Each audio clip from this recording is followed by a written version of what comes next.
right? So I'm going to bring both people up here and then talk about them, because as soon as I start talking about them, you're going to know who they are, right? So today we are promoting Chris and Stephanie.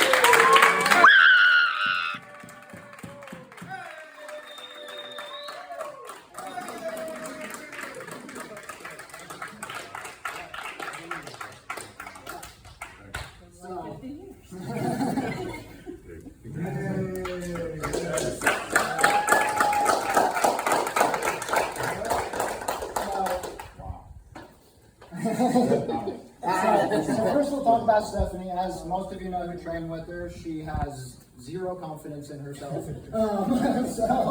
But she's been working super hard for the last 2 years, and even though she can't see it, I know we all see it, and she's really hard to kill now, right? She goes in and she does all these tournaments. She's jumping in there with 20-year-olds. She's jumping in there with dudes who weigh, 60, 70 pounds heavier than her. And they ask her, like, you want to go? She's like, let's go. They just summer all the time. I'll add this too. If you fought yourself from last year, today's you would embarrass that version of you. So it's like, you don't compare yourself to any of your teammates.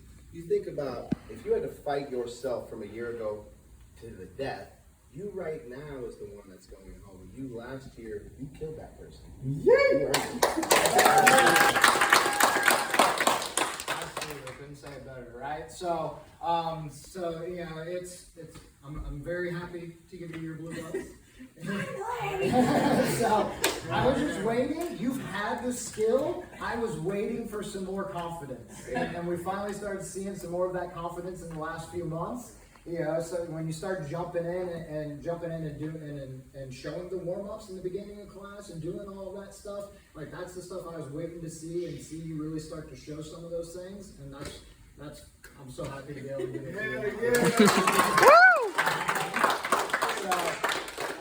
And then Chris, I've known Chris for God, how long?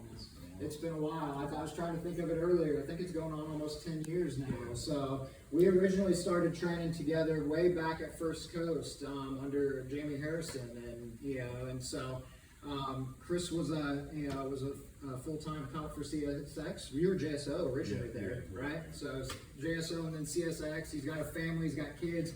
So he can't come in and train 6-7 days a week like some of us can, So he gets here when he can. He heads over to Jackson. He jumps in at the noon classes when he could. He's always trying to get in whenever he can find the moments. And sometimes that means he goes weeks, without being able to get in. Sometimes because we're getting up there in age, sometimes he has to take a month or two off for injuries, and then he comes back. Welcome to the club.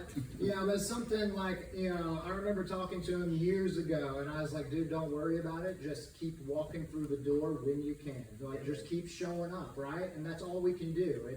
We all have different things going on in our lives, so, you just get here as often as you can. When I first started training, it was a couple days a week. And then, I was able to get to 3 days a week, and then 4 days a week. And then I opened a gym so I could train 6 days a week, So, and that's just, sometimes that's how it goes. We don't all have the ability to train twice a day, 6 days a week, like, some of the monsters like Manning and these guys over at Jax, and Got a bunch of 20-somethings that live at home with their parents. Right?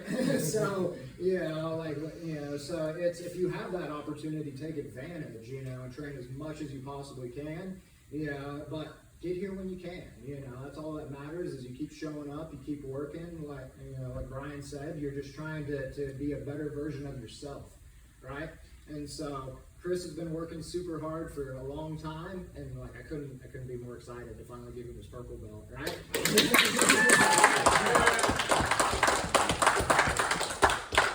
And I'll just add to that, we would all rather see you train once a week than not at all. You know what I mean? So don't, some people get into this, if I can't train 3 days a week, I'm not going to train at all until I can train 3 days a week. And it's just like he said, get here when you can. You're going to be late, we don't care, show up. That's fine. Be here anyways. You can only train once a week, twice a week. Sometimes you get to do the twice a day. That's fine. Who cares? Just show up, keep training. It's not about who's best. It's who's left. I've seen a lot of guys get pretty darn good, and they're not here anymore. I've seen a lot of guys that took a really long time to get good, and now they're really good, and they're still here. So I don't care how good you get or how fast you get. I care that you stick around and be part of the community who just keep training and just try to be a better version of ourselves in not just jiu-jitsu, but life in general. Just progressively become better people. It's the way it should be. So proud of all you guys. Excellent work.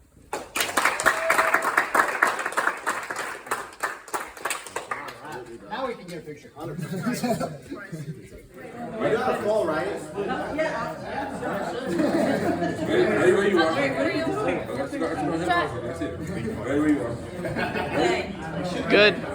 3, 2, 1. Congratulations.